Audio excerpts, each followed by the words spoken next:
हरे कृष्णा, राधे राधे। हम सभी साधक हनुमान जी की आत्मकथा श्रवण कर रहे हैं। भाग 4 गतांग से आगे। अयोध्या के उस राज उद्यान में भरत जी आज सरजू के दर्शन करके अभी पहुँचे ही थे कि बरगद के एक विशाल वृक्ष के नीचे विजय मंत्र का जाप करते हुए श्री हनुमान जी दिखाई दिए। नहीं, विजय मंत्र का जाप नहीं कर रहे थे हनुमान जी। ये मंत्र तो उनकी रोम रोम से प्रकट हो रहा था। हनुमान जी का रुआ रुआ विजय मंत्र से गूंज रहा था। यही है विजय मंत्र जो श्री हनुमान जी को अत्यंत प्रिय है। श्री राम जय जय राम। भरत जी की उपस्थिति से ही हनुमान जी उठ गए थे। भरत भैया के चरणों में साष्टांग प्रणाम किया था हनुमान जी ने। भरत जी ने आनंदित होकर अपने हृदय से लगाया। फिर दोनों परम भक्त बैठ गए थे। भाभी माँ, मैथिली की खोज में दक्षिण दिशा में जाने वाली सेना में आप भी थे ना? भरत जी ने पूछा। बड़ी नम्रता से सिर झुकाकर हनुमान जी ने हाँ कहा। फिर आप तुरंत क्यों नहीं गए सागर पार? भरत जी फिर बोले। नहीं, मेरे कहने का अभिप्राय है कि आपको जामंत्र द्वारा शक्ति याद दिलाने की आवश्यकता क्यों पड़ी थी? मुझे तो लगता है आप में इतनी शक्ति है कि आप रावण को भी मारकर आ जाते लंका से। फिर क्यों? मैंने सुना है कि सब लोग हताश निराश हो गए थे सागर किनारे। कोई जाने की हिम्मत नहीं कर रहा था और आप अकेले जाकर बैठ गए थे सागर को देखते हुए एकांत में। तब जामवंत ने आपको अपनी शक्ति की याद दिलाई थी। ये शक्ति याद दिलाना क्यों? भरत जी ने हनुमान जी से पूछा। हाँ भरत भैया, ये सही बात है। मैं अपनी शक्ति भूल गया था, हनुमान जी ने कहा। पर क्यों? भरत जी का प्रश्न सही था। हनुमान जैसे बुद्धिमानों में सर्वश्रेष्ठ और उसे विस्मृति हो जाए अपनी शक्ति की। हनुमान जी मुस्कुराए। मैं बचपन में बहुत चंचल था। आप चंचल थे, पर आप तो हमें गंभीर ही दिखाई दिए हैं। भरत जी ने कहा। मैं उपदेवता हूँ तो क्या हुआ, पर हूँ तो वानर ही ना, चंचल ही नहीं महाचंचल। ये कहते हुए हनुमान जी अब हंसे। केसरी कुमार को आनंद आ रहा था अपने भरत भैया के नेत्रों में उस चरित्र को जानने की उत्सुकता देखकर। भरत भैया, मैं वन में निर्भय घूमा करता था। मुझे क्या डर?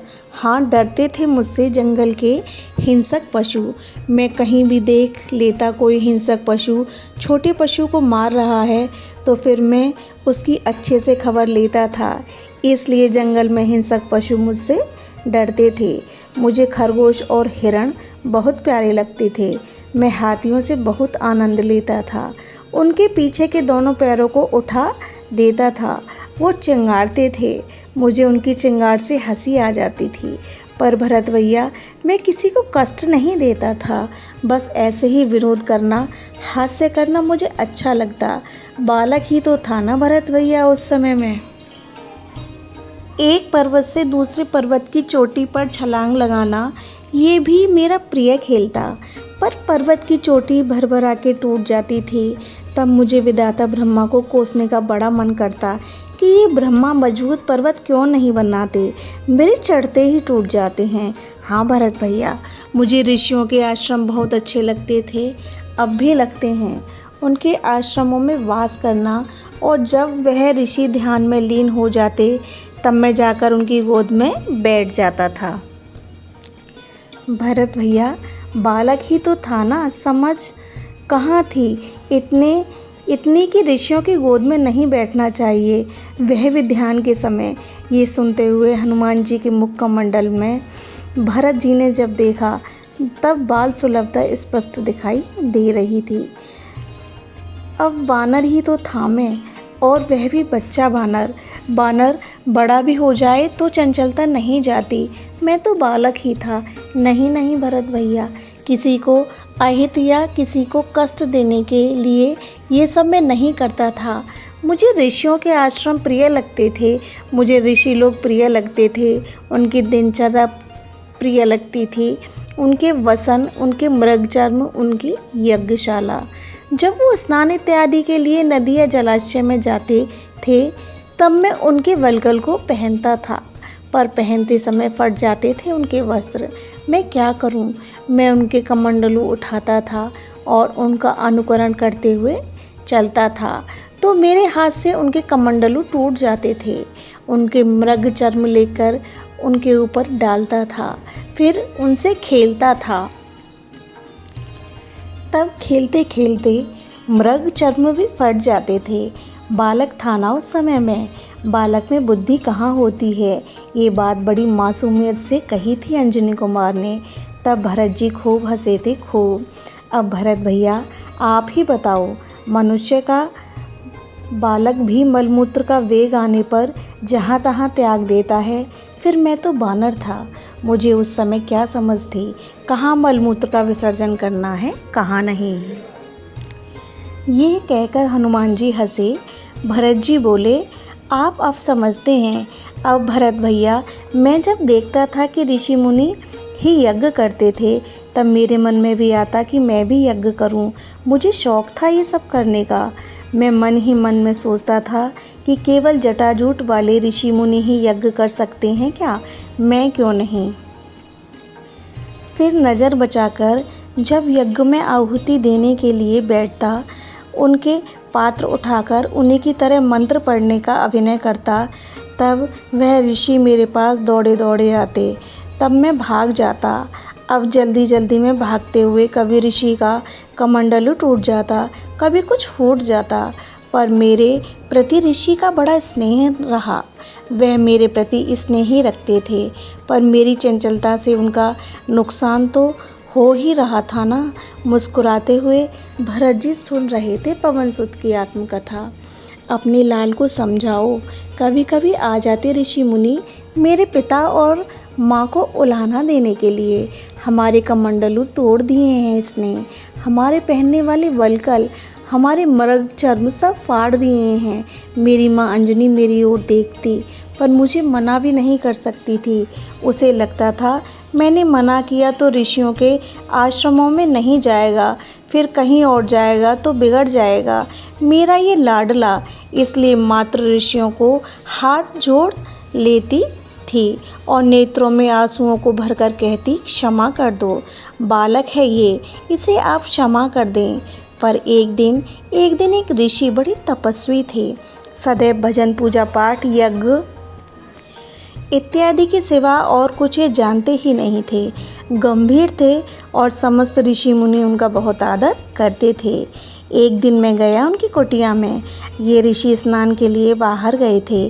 तब मैंने इनके वल्कल पहन लिए, इनके कमंडलू को हाथ में लेकर मृग चर्म को ओढ़कर इनके ही जैसे चलने का अभिनय कर रहा था। तभी मुझे मलमूत्र का वेग उठा। मैं चाहता तो रोक सकता था, पर भरत भैया बालक ही तो था ना, और वह भी बानर बालक। वहीं कर दिया मलमूत्र विसर्जन। ऋषि आए, देखा, उन्हें दुख हुआ। मेरा हाथ पकड़कर मेरी माँ अंजनी के पास ले गई। मैं चाहता तो हाथ छुड़ाकर भाग जाता या उनके हाथ ही ना आता, पर मुझे भी उस दिन लगा कि मुझसे कोई बहुत बड़ा अपराध बन गया है। मैं अपराधी तो था ही, एक ऋषि का अपराध कर दिया था। सिर झुकाए मैं उनके पीछे पीछे चलता रहा। देवी अंजनी, इसे संभालो, बताओ इसे क्या दंड दूं मैं आज। गंभीर स्वर में बोले थे वो ऋषि। क्या किया है मेरे इस लाल ने ऋषि? मेरी माँ के प्रश्न पर मेरी सारी करतूत खोलकर रख दी ऋषि ने कि कैसे मैंने उनके पवित्र स्थल को अपवित्र कर दिया है। मेरी माँ अंजनी हाथ जोड़कर उन ऋषि के सामने खड़ी थी। आप ऐसी कृपा करें ये बालक चंचलता छोड़कर कुछ शास्त्र अध्ययन में लग जाए। ये कहते हुए रो पड़ी ही थी मेरी माँ। देवी अंजनी, इसे अपने बल का वेग का अभिमान है। असीम शक्ति, असीम पराक्रम के वेग ने इस बालक को उद्दंड बना दिया है, पर आज इसका अपराध क्षमा नहीं है। हम इसका उपाय करेंगे, ऋषि ने कहा। आप इसके असीम शक्ति और असीम पराक्रम का उपाय करेंगे, कांप गई थी मेरी माँ अंजनी। आप डरिए मत, आपका ये बालक समस्त त्रिभुवन का रक्षक है, सबका आराध्य होगा ये देवी। अंजनी, इसका अनिष्ट करने का विचार किसी भी सात्विक चित्त में आ ही नहीं सकता, पर ये संयमित रहे, ये करना आवश्यक है। फिर कुछ देर तक वो ऋषि सोचते रहे, फिर कमंडलू से जल लेकर श्राप देते हुए गंभीर वाणी में बोले, तू अपने बल पराक्रम को भूल जा और तब तक भूल जा जब तक कोई तुझे याद ना दिलाए। इतना कहकर वो ऋषि चले गए। मैं गिर गया मूर्छित होकर धरती पर। कब मेरी मूर्छा टूटी मुझे याद नहीं, पर मैं उस समय अपनी माँ अंजनी की गोद में ही था। मैं शांत हो गया था। वन के जीव जंतु उस घटना के बाद मेरे पास में आते थे, मुझे प्यार करते थे। मैं ना उन्हें भगाता था, ना उन्हें परेशान करता था। मैं अपने बल पराक्रम को भी भूल चुका था। हाँ भरत भैया, मुझे उस समय याद दिलाया जामवंत ने सागर के किनारे, तब मुझे स्मरण आया था सब कुछ। इतना कहकर शांत हो गए पवन पुत्र। भरत जी देखते रहे थे हनुमान जी का मुखारविंद। हनुमान जी के रोम रोम से फिर विजय मंत्र प्रकट होने लगा। श्री राम जय जय राम। यह प्रसंग अब यहीं विश्राम लेता है। हरे कृष्णा, राधे राधे।